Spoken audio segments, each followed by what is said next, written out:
Chandrayaan-3 was meant to be a triumph. A turning point for India's space program. A symbol of rising mastery, precision, and ambition among the stars. It wasn't just a mission, it was a redemption. A direct successor to Chandrayaan-2's failed landing attempt in 2019. But this time, everything went according to plan. The Vikram lander touched down with pinpoint accuracy, near the Moon's south pole, a place no nation had ever dared to explore up close. A region permanently shrouded in darkness, colder than Pluto, ancient and untouched, thought to hold the secrets of lunar evolution, and perhaps more. The world watched with pride as India became the first country to land near the Moon's most mysterious region.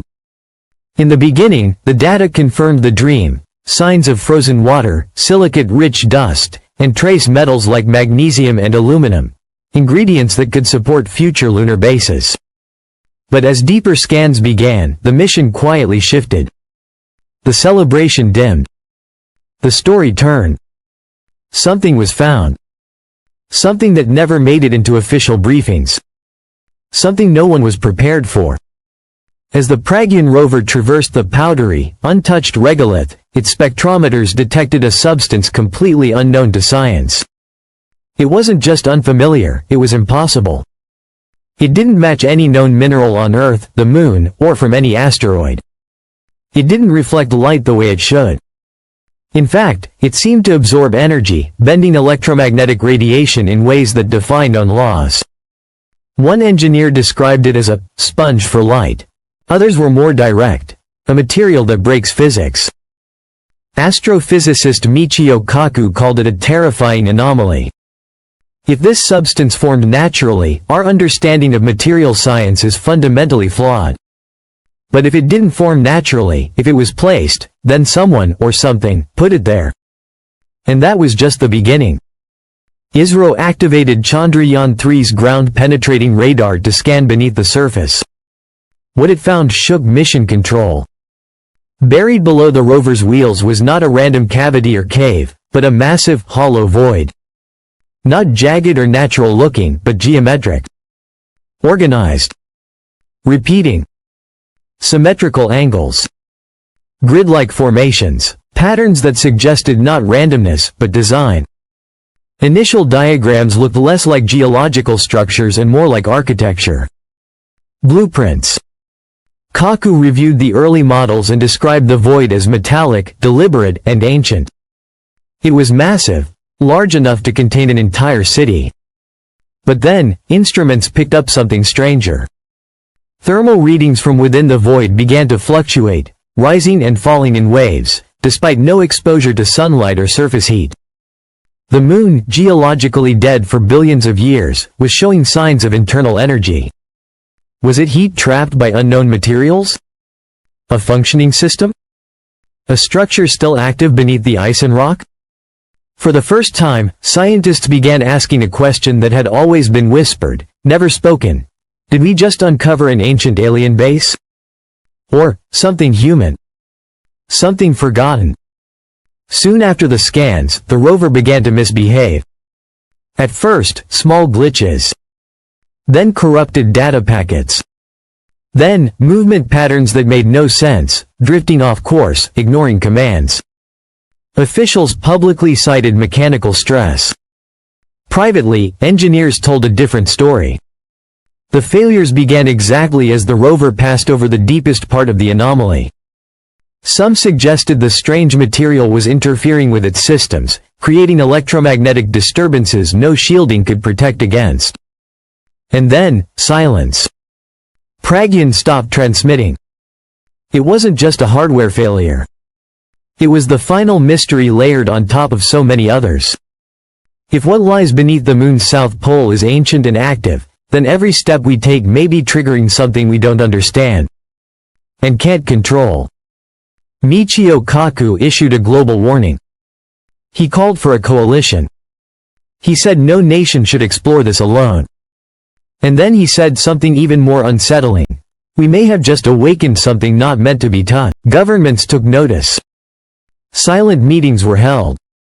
Military satellites, American, Chinese, European, were redirected to the landing zone. Leaks emerged.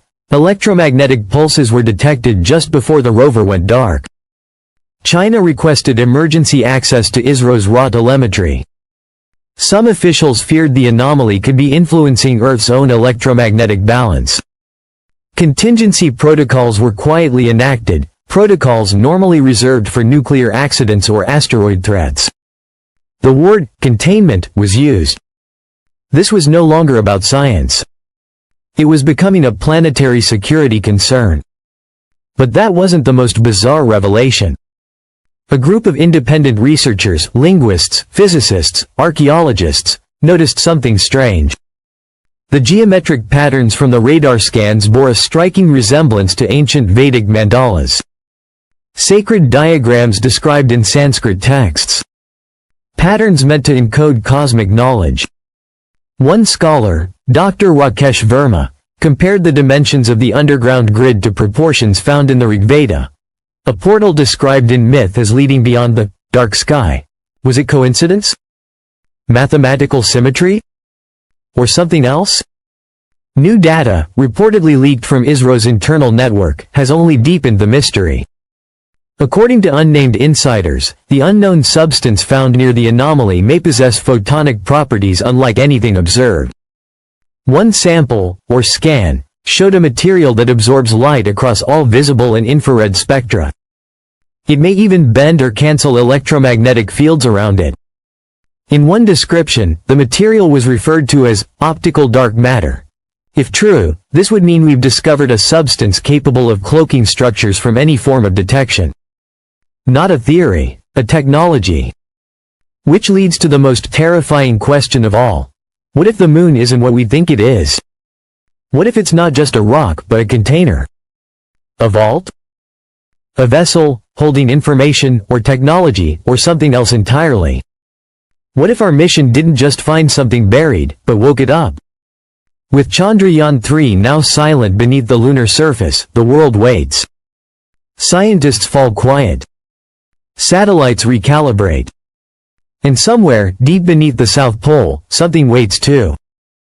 Chandrayaan-3 was supposed to be a milestone, a proud symbol of progress.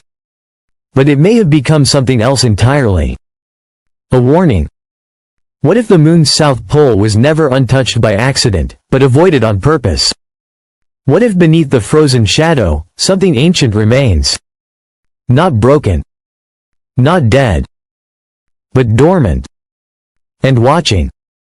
We sent a machine across space. It touched that place.